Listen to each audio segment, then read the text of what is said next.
That's the Japanese community reciting the Gayatri Mantra as they welcome India's Prime Minister Modi to Tokyo. A testament to the India-Japan civilizational ties, expanding from the Himalayas all the way to Mount Fuji, guided by common cultural heritage, including Buddhism, dating all the way back to the 6th century AD when Buddhism arrived in Japan from India.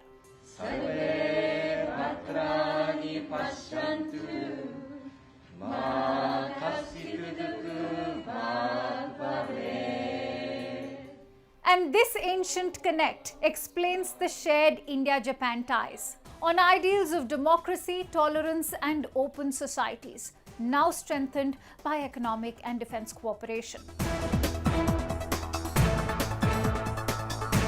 For starters, this is Modi's 8th visit to Japan after 2018, at the invitation of Japanese Prime Minister Shigeru Ishiba, before he arrives in China for the Shanghai Cooperation Organization in Tianjin. Interestingly, Japan and Russia are India's two oldest annual summit-level mechanisms, an important element in diplomacy that ensures mutually beneficial outcomes. In fact, New Delhi and Tokyo forged a global partnership in the year 2000, one that was elevated to special strategic and global partnership in 2014 under the aegis of Prime Minister Modi and Japan's former Prime Minister, the late Shinzo Abe. The bond between the two heads of states ensured the much-needed strategic edge to our time-tested ties. Do note that India and Japan are two of Asia's leading democracies, both among the world's top 5 economies. But their old partnership now rides on new priorities and challenges. Priority number 1. At the heart of Modi's visit is Japan's investment plan, amounting to $68 billion spread over the next decade. From boosting infrastructure, manufacturing, clean energy and technology partnership, this is Japan's long-term stake in India's growth story. At a time when investors are cautious of China, Tokyo's willingness to transfer cutting-edge technology to India made amply evident as the Indian Prime Minister inaugurated Maruti Suzuki's first battery electric vehicle, or BEV, e-Vitara. This at a lithium-ion battery production facility at Ahmedabad in Prime Minister Modi's home state Gujarat. Modi called the India-Japan partnership made for each other. On the strategic front, the two countries will revise the 2008 Joint Declaration on Security Cooperation. New Delhi and Tokyo's cooperation extends to plurilateral platforms. That includes the Quad, International Solar Alliance, Coalition for Disaster-Resilient Infrastructure and Supply Resilience Initiative. On the front of economic security, India and Japan cover semiconductors, critical minerals, pharmaceuticals and clean energy. Interestingly, Japan is now at the helm of India's quest for diversified supply chains. But most importantly, India-Japan ties are at the forefront of technological and security cooperation in Asia, a shared commitment to a free, open and rules-based Indo-Pacific.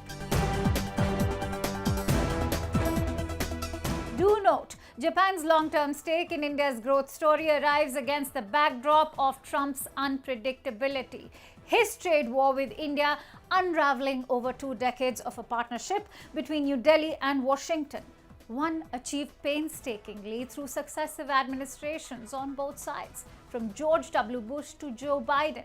In fact, it is the Quad grouping comprising India, Australia, Japan and the US that became the cornerstone of the Indo-Pacific strategy. It still remains essential to India, Japan and Australia's vision of the Indo-Pacific. But now its trajectory appears rocky. Why?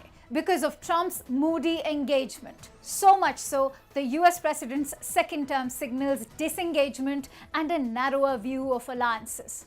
Given that Washington has slapped New Delhi, a key strategic ally, with the highest US tariff of 50%.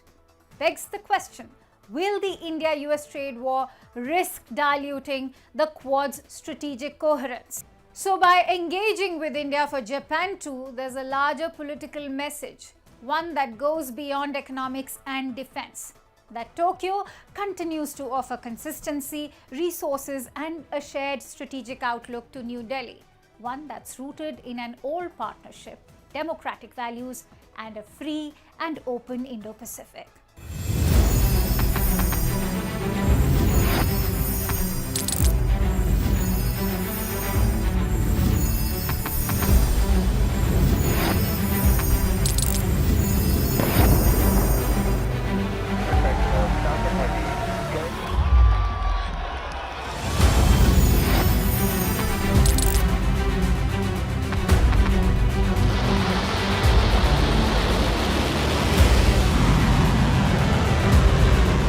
Been fighting so long and so hard that they don't know what the they're doing.